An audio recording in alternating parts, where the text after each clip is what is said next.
Was it a great spiritually invigorating experience to sit at the foot of Mount Sinai, or should the Jews have gotten moving to the Promised Land as soon as possible? Well, let's see. Rashi gives us both perspectives. Nach der Akdame, betchilis Parshas Sene wegen dem Matzev, Zman u'Mokim, wo Eden und Moshe haben sich gefunden b'shas ha'miras Mishneh Torah. After, at the beginning of Parshas Devorim, when Moshe Rabbeinu gives the context of the time, the place, when Moshe Rabbeinu is going to recall what happened during 40 years in the desert. Then the Torah sets the stage and then tells us what Moshe reviewed with the Jewish people. And one of the things is, Hashem the Eibishter spoke to us at Chorev, which is Har Sinai, saying, Rav lochem Shebes Bahar Hazeh. We're not going to translate it yet, we'll see what Rashi says. So Rashi takes those words and his Mefarish explains, first of all, kipshutai. It's literal. In other words, Rav lochem, it's enough. It's enough staying in this place. Then there's a medrash. And the medrash says, that the Eibishter increased the reward and the greatness of the Jewish people for staying, for lingering at the mountainside. What happened? Asise Mishkan, they made a Mishkan menorah b'kelim as well as a menorah and the various other kelim of the Mishkan. Kibaltem Torah, they accepted the Torah. Minisim lachem Sanhedrin, and they appointed for themselves a Sanhedrin, which is comprised of Alofim v'Sorei Meos, those who are in charge of ministering to 1,000, those who are in charge of 100, etc. So, Davon Verstehen, the first question that has to leap out at us is, what's Rashi's role? Rashi's goal is always to explain the simplest understanding of what the Psukim are telling us. Well then, if Rashi has already told us that there's a simple explanation, why doesn't he stop at that point? As Rav Lochem meant dai lochem, that when the Eibishter says Rav Lochem, it means that the Eibishter is saying it's enough, you've been at this area for long enough. So why does Rashi have to add to that not just another explanation according to Pshat, but a medrash, which is not really Rashi's focus? So, Mefarshim learn in some of the commentaries on Rashi want to explain it by saying that if you go with Rashi's simple explanation, that's difficult to understand for them. Because the language, if it's supposed to imply that the Jews had stayed at Har Sinai long enough, then the language should have been simply Dai Lochem. It's long enough. Aber Chera is das nicht kosher. So that's what the Mefarshim bring up, and therefore Rashi had to address it. But it's not really a strong question, because because Rashi has previously explained back in the story of the Makos in Mitzrayim, as I touched Rav, Dai, that he explains that the word Rav is Dai in the plague of hail, where Paro says, Rav, it's enough, I've had enough of the sound of the koilis of Rakim, the thunder, etc., and there Rashi explains the Rav is Dayan or Brenknik and Sveten Pirush, and he doesn't give an alternative, so therefore there's no real problem over here if Rashi says Rav Lachem gives Kipshutai, because we already know what that Pshutai means. It means that they've been there long enough. Second question, base, in the Sveten Pirush, as Rav is von Loshen Riboy Her Balachem, but if you're going to go with the second explanation Rashi offers, which is that the word Rav is not more than necessary, but rather increasing, which implies that the Jewish people accumulated a whole lot of greatness while it was sitting at the foot of Mount Sinai. There's two questions on that. First question is this really the things to identify? Are these the things to identify as the greatness of being at Har Sinai, things that a medrash says? Why don't you just look at what the pasuk says? So why does Rashi list a whole lot of greatness that the Jewish people achieved at Har Sinai that the medrash teaches us? Considering that Rashi's approach to his interpretation is always to give us the pshat, he should have quoted the greatness which happened at Har Sinai, which is stated explicitly in the simple understanding of the Torah, namely, had something so spectacular ever happened before? Had anybody ever heard of such a spectacular thing, which is, had any other nation heard the Eibishter speak to them directly? Why is that not on the list of greatness that happened at Har Sinai when that is the one that is stated clearly in the pasuk? All Rashi mentions is that they received the Torah at Har Sinai, Kibaltim Torah. But not the incredible moment that people heard the Eibishter speaking to them. Which the pasuk calls something great. The Eibishter's voice resounding out of the fire. Why doesn't Rashi quote that? And Sveitens, the other thing is, What's so surprising that it's such a big greatness that they accepted Torah and mitzvahs? In die Injone, was Rashi rechnet, ist nicht einfach so viel Nicke, die Gedule, was ist nischadisch geworden in sei Bahora ze, of the list of things that Rashi says, doesn't really seem that these are such spectacular new things that had never been seen in history before. Gebeltem Torah mitzvahs is nicht in ganz einer Dover Chodesh. To accept the commitment to Torah mitzvahs, not absolutely brand new, never happened in history before. Weil shein Adam Harishan, Avram v'chulei, ham mekam geben Erois Torah. There are people who accepted instruction from the Eibishter. And every human was required to fulfill the 7 mitzvahs of Noach. And by Eden haben Torah mitzvahs sich angeheben von the others. They were the yeshivas throughout the periods of history, Shem and Eber, and then of course when the Jews were in Mitzrayim, as well as the fact that the Jews across the span of generations had committed to Torah mitzvahs. So that's not a big surprise to say this is the greatness that was introduced at Matan Torah. Von Sanhedrin Shoftim is given to say that they appointed a judicial authority is also something which is not new, because I feel about going because all the nations of the world had some kind of judiciary, and certainly the Jewish people had it even before they got to Har Sinai. So the question over here is, why does Rashi have to give us a second explanation? And in that second explanation, there are a variety of questions, because it doesn't seem that Rashi is telling us either what the Torah says or something that is so spectacularly surprising. Besides that, we're going to look at a number of things in Rashi's language that are also very unusual. Nach the Yukim in the zweiten Pirush, in that second explanation that Rashi gives, here's a few things to pay attention to. Aleph, first of all, the Seder, Rashi rechnet in Yonah, Mishkan, Torah, Sanhedrin. So Rashi mentions 3 things that are the greatness of the Jewish people: building a Mishkan, appointing a Sanhedrin, and receiving the Torah. They're in the wrong order, apparently. He doesn't present them in chronological order, because first is given Kabbalah Torah. The first part was receiving the Torah Har Sinai. Then Nach Minu Sanhedrin, and then the day after Yom Kippur, Yisrael comes up with his suggestion of making a Sanhedrin, which they adopt. And only thereafter did they build the Mishkan. So why is Rashi presenting these three things in a non-chronological order? Number 2 base. Rashi sagt Mishkan, Menorah v'Kelim. How strange that Rashi speaks about the Mishkan and then the Menorah and Kelim. Why does he distinguish the menorah from the other kelim? Why doesn't he just say Mishkan v'kelim? Mishkan v'kelim stam. Was Chelek the menorah? That would include the menorah and everything else. And lastly, Gimel, Rashi touched up Sanhedrin. Rashi explains who are the Sanhedrin. Sorry, Alafim v'Sorei Meos. Now we know that the division of the Sanhedrin broke down into even smaller groups. On his Mashmit, Sorei Chamishim v'Sorei Asoris, Rashi completely overlooks the fact that there were people in charge of 50 and people in charge of 10. And what makes all these questions really powerful is die Kashis werden noch starker b'shas mazet as in Sifri. If you have a look in the Sifri, was is lecheri demakah from Rashi's Pirush, which would have appeared as the source for Rashi's commentary. Shteitaka asiyas hamishkan noch kabbalas Torah min Sanhedrin. There, the chronology is correct. First, it speaks about the giving of the Torah, then the Sanhedrin, and then the Mishkan. And es steht Mishkan v'chelim, und es wird nicht als geteilte menorah, and it speaks more generically about the Mishkan and its vessels without specifying the menorah, as Rashi does. And it does also include all the breakdowns of the various leaders within the community in the judicial system, including those who are responsible for 10 and those who are responsible for 50. So why is Rashi doing it differently? Or Rashi's Mashane on in 3 Protim in dem zweiten Teil allein von seinem Pirush. So here in the second part of his Pirush, Rashi seems to have 3 clear distinctions from Makar Pirush, from what would appear to be the source that he is learning from. And lastly, a few other pointers to raise. So we've identified distinctions between the way Rashi comments versus how the Sifri speaks about this in the second half of his explanation. But the truth is the difference is also in the first half of the explanation, where he says that there was this greatness that they got from staying at Har Sinai. Because Aleph, in Sifri steht blois, the Sifri only says that because they had a prolonged stay at Har Sinai and obviously engaged in these various things, receiving the Torah, making a Sanhedrin, and building the Mishkan, so for that, Sachar hu lachem, they got a reward. On Rashi's Mosef Nochain Gedula Uschar, whereas Rashi says not only is it a reward, it is greatness. What's he adding by telling us that they achieved greatness at the foot of Sinai? Second of all, Beis in Sifri is the Lashon Sachar hu lachem yeshivaschem b'hor hazeh. The way Sifri says it is a reward for you staying at the mountain. In other words, the yeshiva gufa is the schar. The fact that the Eibishter allowed or encouraged them to stay at the mountain, that is their reward. Rashi sagt aber, Rashi says it completely differently.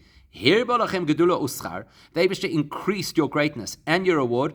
Al yeshivaschem bahar hazeh, in response to the fact that you stayed longer at the mountain. So the Sifri is saying to stay longer at the mountain is the reward. Rashi is saying you're getting rewarded for staying longer at the mountain. The reward is a response, a result of staying longer at the mountain. And the last distinction we're going to look at over here is Gimel, the Lashon HaSifri is Monisi Aleichem. The Sifri says that the Eibishter says, I appointed a Sanhedrin for you. The Eibishter hat mir Manne given. Rashi sagt, Minisem lochem, whereas Rashi says, you almost chose to appoint a Sanhedrin for yourself, as didn't have mir Manne given. So, the Bir B'chol Zeh, to understand all of this, let's understand one key thing, which is what's happening next, or where should they have gone from here, and how does that impact the length of stay that they have at Har Sinai. So, Rav Lochem Pashtus meant, as is nit no dai lochem. When you look at the word Rav Lochem, it doesn't just equate with the word dai. Okay, it's enough. Says Eich genug. Now, merde von Rav Lochem, the expression Rav Lochem implies, says zu viel far Eich. Sounds like it's too much. Okay, so there's a satisfactory level, dai, and there's a Rav. This is an unsatisfactory level. This is an over-the-mark level. Mer vi genug, more than necessary, or more than required. Vi Rashi is mefarish in pasuk, and we see Rashi does use that explanation of the word Rav Lochem in the context of Korach. Vayomer aleim Rav Lochem, where Moshe Rabbeinu says to Korach and his party, it's too much what you're looking for. From Tanis Korach v'Adosa to Moshe Rabbeinu, he says, Harbe yoser midai lekachtem latzmechem gedula. You have taken, or tried to at least, usurp for yourselves more greatness than necessary or than authorized. Rav Lochem means more than you need, not Dai Lochem.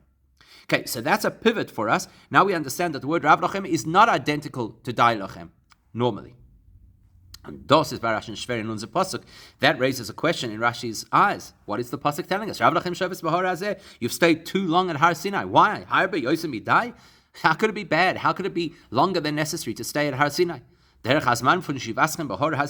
time frame that they're staying at the foot of Sinai is problematic. When you consider what's going on, the longer the Jewish people are at Har Sinai, the more they're growing, the more they're connecting to Torah, the more they're learning. So doesn't it sound like it's something they're almost required to do, maybe even forced to do, and it brings tremendous benefit? Why is the Torah saying, Rav Lochem, you overdid it? And as long as they're there, obviously they're connected to and very much re-experiencing the revelation at Sinai. Biz as der har vetongrufen har hoilikim, to the extent that that mountain is called the divine mountain. And that's where they are. And that's their context, not only geography, that's their headspace. How could this be overcooked? Is l'chala yoseh domatim deloshen dai lochem. Aber wie kann sein yoseh midai? So Mele, the Eibishter can say at some point, okay, it's enough, you've been here long enough, it's time to move on. But to say you've been here too long invested and engrossed in spiritual growth? Bavorent Rashi. So Rashi says, first of all, asaf al pichenes the Pirush Harishon va'ikri von Rav Lochem ki pshutai. Whether we feel comfortable with it or not, the most direct, simplest translation of the expression Rav Lochem is, you've overdone it. So that's the first thing Rashi proposes. It was too much. How could it be too much? You have to look at the context. In this particular context, they had stayed at Har Sinai longer than necessary. When we understand the full context, as we will explain, then it's going to make sense how it's possible to be there longer than necessary. So how are we going to explain this? To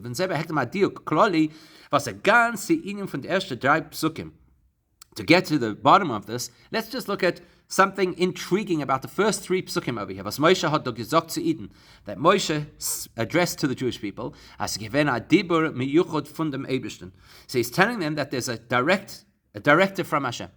Hashem Elokeinu diber gomer. The Eibishter spoke to us. What did he say? Penusu gomer. Turn and go. Go where? Rein osati gomer. I've given you this land, Eretz Yisrael, for you, ulezaram achareim, and for your descendants forever. This message is not mentioned at all in Chumash Bamidbar, which is fascinating because Devorim is the retelling of the story. That means when the story originally happened, it's not recorded. Der Iker Ort, wo es setzt sich wegen der Nesir von Midbar Sinai. The book of Bamidbar is where we get the real details about the journey from Har Sinai. But it doesn't tell us the destination. The pasuk sagt dort nur, it only tells us it was the second year, the second month, on the 20th of the month. As we see in Pashas Balo Yisrael, the cloud lifted up off the Mishkan, which is the symbol that now you've got to travel. And then they did. And the Jews left Har Sinai and they went on their way. Open-ended, generic, without telling us where they're going. Only now, Eresh in Devorim, did we get told where you're going. Look at this land that I've given you. That's where you're going. How come? The time that is moving. The reason is here in Devorim, Moshe Rabbeinu wants to illustrate to the Jewish people the how things are supposed to flow. Or did flow. How things flowed from when they stood at Har Sinai, because now he's beginning his speech. It's going to continue over the next weeks. And all the way what occurred from then until now when we're standing at the edge of the Yarden River about to enter Eretz Yisrael. And why is he doing that? What's he wanting to tell them? Moshe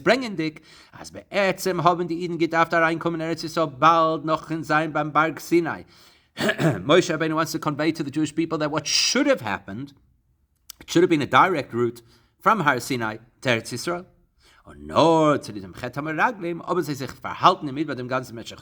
But unfortunately, they all fell into the trap of the misguided perspective of the Miraglim, and therefore that travel into Eretz Yisrael was delayed 38 years.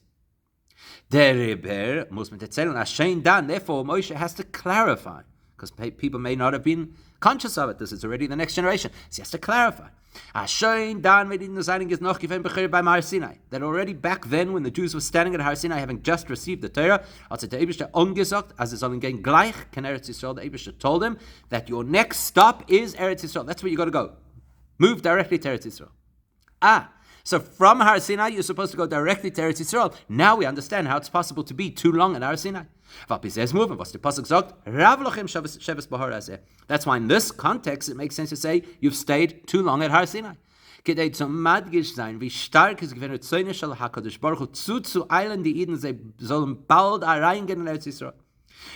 Moshe wants to remind or illustrate to the Jewish people how urgent it was for the Eibishter to get us to Eretz Yisrael, and how much he wanted to move us along. Rashi, as Rashi says, that the Shechina was literally, like, so to speak, energized or rushing to get the Yidden into Eretz Yisrael. That was such an important focus that regardless of the tremendous value you could get by staying longer at Har Sinai,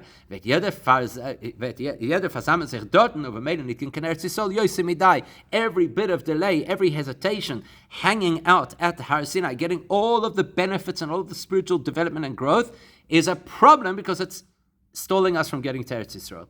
That's the message of here. Therefore, Rav Lochem, there's nothing intrinsically bad about being at Har Sinai. To the contrary, you're growing, you're developing, but that's not the mission. The mission is to get there to Israel. So every moment you delay is a problem. Rav Lochem. That's Rashi's first explanation, Kipshutai. Why is he not satisfied with only one explanation? We know that when Rashi brings a second explanation, it's because there's something lacking in the first explanation. Because that explanation is not absolutely clear. When you use that expression, the implication is, as the yeshiva bahar is nit kifi haratzin, it sounds like they chose to do something inappropriate. Now, how is that possible? The fact that they were delayed at Har Sinai, they were there because they instructed them to stay there. As long as the cloud hadn't lifted, as we saw in Parshas Balo Yisrael, the hadn't yet instructed them to move on. Is there Sheves Bahar Geven Al Pi Hashem? As the pasuk says, Api Hashem Yachanu. They were campaigning because that's what the Eibishter said. Kiyum Ratzon Elyon. They're fulfilling what the Eibishter wants. It's Vizachman Yosemidai. How can you say that you're doing more than necessary when it's the Eibishter telling you to do it? That's the weakness in the first Pirush. Therefore, Rashi has to introduce the possibility of another explanation, albeit midrashic.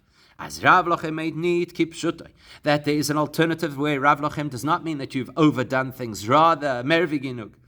Nor here gedula uschar. The word Rav comes to imply the increasing value that they got, much greatness and reward. Rav from the Shen Ribud, they says fil gedula uschar. Und kedei zum Masbe sein, als dem Pirish ist dem Chufen von dem Sagen zu ihnen, Rav Lochem Sheves Bahar Azeh. Now, we've got to still match this explanation with the fact that when the Eibusha says Rav Lochem Sheves, it means Tzutzu Island and Pnu Sulachem and Meir Bi Aschem La'aretz. It's still the Eibusha encouraging them to move as quickly as possible to Eretz Yisrael. That's not a contradiction.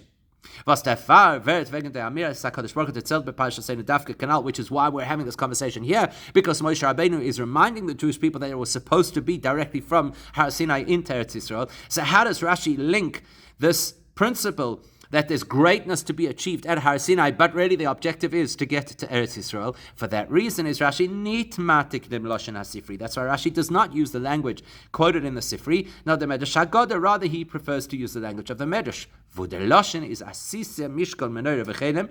There the Medrash says you made a mishkan and menorah and kelim. So Rashi borrows that. Kibaltem Torah menisim v'chen Sanhedrin chulei, and also you received the Torah, you appointed the Sanhedrin, etc.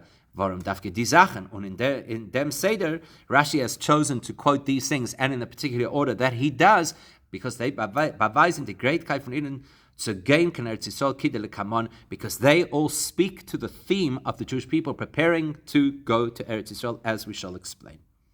So,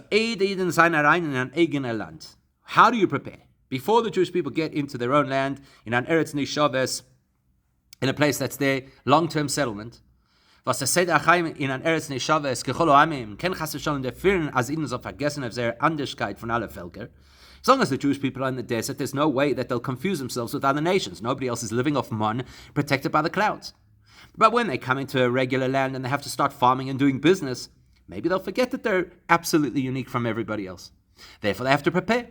Aber wenn sie früher gedacht verfestigen in sich dem Mamleches Kohen v'Goy Kadosh, so before the Jews can get into Eretz Yisrael, we've got to drill into them that absolute awareness that we're this holy treasured nation of Hashem. Das soll bei sie nikve werden in Azar Eufen. It should be so solid in their reality, as sie finden sich später in an Eretz Nishaves, that even when they're living in an ordinary land, they will live in that land as a holy nation, not just another nation. A nation that is David's treasure. So where's the preparation? If they're supposed to go straight from Har Sinai to Eretz Yisrael, then it goes without saying that at Har Sinai that preparation is being made. Und der Pfarrer ist given to Yeshiva by Har Sinai, that's why they spend a little bit of time at Har Sinai. Das hat aufgetan, as ihnen soll werden a Kodesh b'shleimus, to consolidate the unique holiness of the Jewish people. And we're going to focus on three areas that consolidate that sense of holiness. Number one, the Nekuda Ikris for Agoy Kodesh is the first and most central element of being a holy nation is B'Lashon HaKodesh, B'Lashon HaKosef, in the language of the Pasuk, Kedoshim to you, Ki Kodeshani. You're holy because I'm Eibishter and holy. Men Musan Agoy Kodesh, we have to be a holy nation, Val Kodesh Onis V'Shachanti B'Seichon, because the Eibishter who is holy has dwells within us. That is represented by Asisem Mishkan, making a Mishkan as a physical representation of the Eibishter's presence within our lives. That is the permanent abode of the Eibishter's holiness, which is what makes us a holy people. It's not sufficient that once off there was this tremendous divine revelation to where the Eibishter was speaking. That's why Rashi is not going to quote it, even though it's explicit in the pasuk, because it doesn't speak the message of what prepares him for Eretz Yisrael. This is just a once-off event. That wasn't a moment of integrating holiness into the Jewish people. It was an experience of holiness. Now,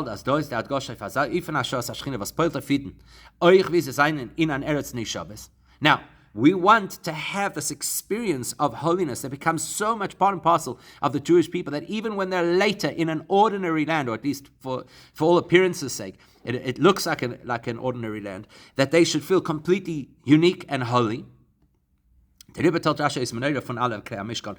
Rashi highlights the menorah.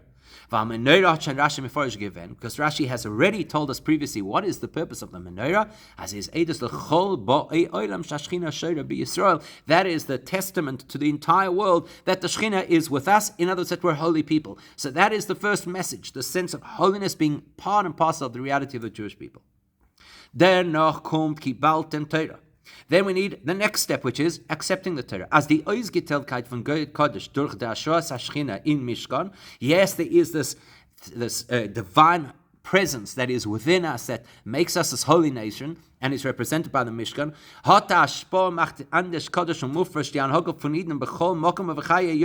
Should not be limited only to the Jewish people in our clusters, nor should it be limited only to the Mishkan, but it should have an impact on the Jewish person's life and whatever the Jewish person touches out there in the world. And how does that happen? Because we accept the Torah, we accept the Eibishter's directives about how we should live our lives.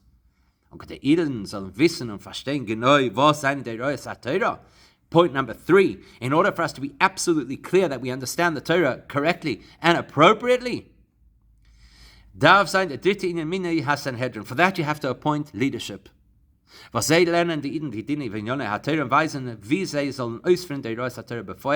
job of the Sanhedrin is to educate the people and direct us how to apply mitzvahs appropriately.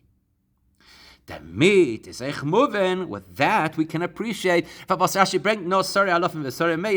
Rashi only addresses the fact that there are these judges responsible for thousands or responsible for hundreds. And he doesn't mention, even though the Sifri does, that there's the possibility of leaders of 50 and leaders of 10. Because the appointment of those who were in charge of the officers of 50 and the officers of 10 is nor given. That was only relevant and necessary while the Jewish people were traveling in the Midbar. They're moving, there's a lot of stress, there's a lot of unease, you're moving from place to place. So you need these directors or officers or guides also for smaller clusters and groups of people. But when the Jewish people arrive where they belong in Eretz Yisrael, in an Eretz Yisrael, which is now the place they're going to settle and be there permanently, you don't need that level of micromanagement because you now have an established society. Seeing as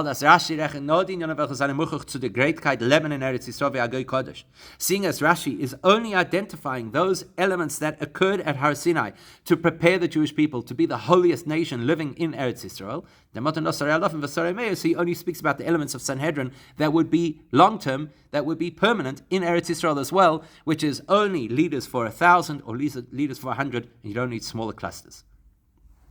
And now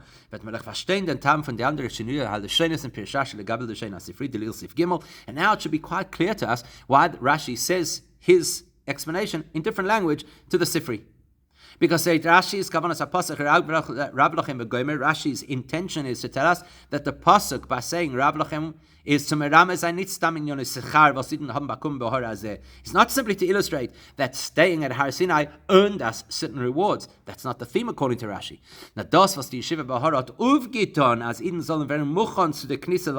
Rashi focuses that staying at Har Sinai is what prepared us to be in the right space to be able to go into Eretz Yisrael and succeed. That's why Rashi cannot just say we were rewarded for being at Har Sinai, because that doesn't speak to his message. Rather, so he adds that the Eibusha gave us greatness in that environment. Because Rashi's primary message is the Jewish people attained a state of greatness. What's greatness? Goy Kadosh, who can live in the world, distinct from the world, that was achieved at Har Sinai. And therefore Rashi, the greatness is not that you stayed at Har Sinai. Rather, the greatness is what you got from staying at Har Sinai. Therefore, he doesn't say like the Sifri that there's reward for staying at Har Sinai for longer. Rather, as a result of staying at Har Sinai, you walk out rewarded. We can even take it a step further. As the zweite Schönes in Rashi Gedula Schar, the fact that Rashi uses two expressions, Gedula greatness, Schar reward, seine verbunden mit die zwei Jolim in Knesset La'aretz, was stehen da bei Hemshach HaKsuvim. Those relate to two facets of entering Eretz Yisrael, which the Torah describes. Aleph, the etzem areinkommen in Eretz Yisrael. Firstly, the Torah describes the fact that you're going to go into Eretz Yisrael. If them, as Eden soll haben Gedula, as mentioned, to get into Eretz Yisrael and succeed as a Jewish nation, we have to have this greatness, this conscious sense of Goy Kodesh. So darf sein am Amrech keine wie Goy Kodesh kenna. Then number two, the Torah also addresses the Ifen HaKnisa, how they're going to go into Eretz Yisrael. Bayu urushu, where it says, come in and inherit the land. Says Rashi, nobody's going to protest. They didn't even need weapons. That is a reward. So the greatness is the positioning of who they would be in Eretz Yisrael. The ease of conquest, that's a reward that they got for participating in this program of bringing the Shekhinah into their lives and appointing a Sanhedrin and being willing to accept what the Torah has to say. So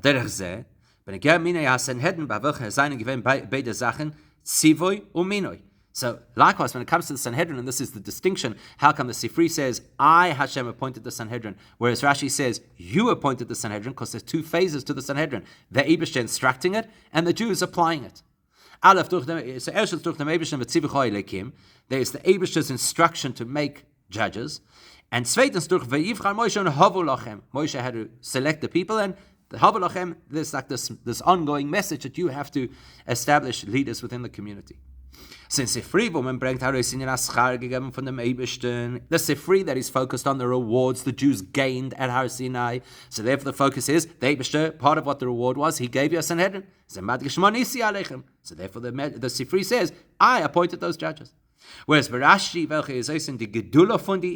Rashi is illustrating the greatness that the Jewish people achieved from spending time at Har Sinai. Says, part of your greatness is that you appointed these judges. Let's take this all one level deeper. Rashi is matik from Pasuk. It's interesting, if you look at the words that Rashi chooses to quote from the Pasuk in order to comment, he brings only no diverter rav lochem sheves. You have stayed too long. On diverter bahar azeh, without identifying where they stayed too long. Und he says that's to be taken literally. Only when he gets into the second explanation, which is that there was greatness and reward that was achieved in that place, there he says, in that place, at the mountain. You could say Rashi here is telling us an overarching principle of Jewish development. The first thing you have to know is, as a matzah from Sheves, that to be, so to speak, settled, bleiben, sitzen, efein ort, remaining, sitting in one place, to remain at a plateau of spirituality without developing and growing, is rav lochem kipshutoi. That the simplest attitude that a Jew has to have to that plateau is, it's too much. You've been in the same spot for way too long. No matter how advanced the person's spiritual status might be, is aber a Hemshechsman from bleiben sitzen auf derselbe Darge, to remain in the same position, sedentary living. That is abgegeben auf dem zu viel Zeit. The minute a person is stuck in a particular area, we say, too long, time to move on. A Jew has to, as we well know, be somebody who's constantly progressing, aspiring and moving to higher spiritual states. So therefore, the first thing we have to know, Rav Lochem Sheves, staying in a single spot is never okay. And then there's another lesson. An axiom of Judaism is when there are multiple commentaries on a single piece of Torah, they're all linked. Especially here, the two explanations Rashi gives are linked. And that's the Torah which teaches us this lesson. As we've identified, there are two factors about entering Eretz Yisrael. Aleph, the Pirsh Kipshutai, there's the simple attitude or perspective. As it davon gain was schneller Kevish sein Eretz Yisrael bepashtos. The simple explanation is the quicker we get to Eretz Yisrael and make it ours, the better. On base, in addition to which is another explanation, the Pirsh has das made the Achana Ruchnis to the Knisa Laretz. Rav Lachem is actually describing how we gear up spiritually in order to be able to live as Jews in Eretz Yisrael. The Achana Ruchnis, right? Asis Mishken Chole Kibaltum Torah Nisim Lechem Sanhedrin Chole Zainin Toli Zebaze. These two explanations are directly related. So hurry up to conquer Eretz Yisrael and prepare properly to conquer Eretz Yisrael are linked. Dafke the Farvos Miz Agay Kodesh. Specifically because we're a holy nation. That's why we have this tremendous greatness and this tremendous reward to get Eretz Yisrael. This is the exact opposite of how it works in ordinary nation building. Verkehrt wie bei anderen Völkern, was wer nach Volk ist verbunden mit bekommen ein Land, wo sie leben. The normal nation building is you have a country, therefore you can form a nation.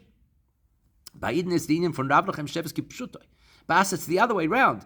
Staying and so to speak, waiting to get to Eretz Yisrael, that's not okay. Not only does the Eibishter want us to get to Eretz Yisrael as quickly as possible, but the Eibishter wants to make the method of access to Eretz Yisrael as seamless as possible. The Eibishter wants to, so to speak, increase our greatness. Nobody can protest. It should be the easiest, smoothest way without conflict. In andere Wörter, what does that mean? Der Scheiches von Eretz Yisrael zu Eden is in ganzen anders, should be andere Völker. The first thing we have to recognize is that the relationship between the Jewish people and Eretz Yisrael is fundamentally different to the relationship between any other nation and their sovereign land. And with any other nation, there is no intrinsic link between that nation and the land. That's why they have to fight in order to conquer a land, to establish it, to name it, to turn it into their civilization. Whereas when it comes to the Jewish people, our link to Eretz Yisrael is in such a way, in a massive and the holier we live as Jewish people, the more obvious it will be to the world what our relationship is with Eretz Yisrael. As das Land belangt be'etzem zu Bnei Yisrael. Our relationship with Eretz Yisrael is that it is fundamentally, essentially, intrinsically ours. Over Lashon Tanchuma, the Medrash Tanchuma says, Bochar be'eretz Yisrael chulei, that Eibishter chose Eretz Yisrael to be the Holy Land, or Bochar lechelka Yisrael chulei, and he chose the Jews to be the ones associated with him and with the land. So the Eibishter says, those Jewish people have come into, so to speak, my portion, they should have the land which is in my portion. And this was ensconced in a covenant. Was can kein und nicht zerstört werden. A covenant is something you can never cancel. And therefore nobody could protest. And we don't have to have a war. We just have to live as a goy kodesh. That should be our reality immediately. So we should get Eretz Yisrael in its fullest borders. Without any protest. And without any war. And that should happen immediately with Mashiach now.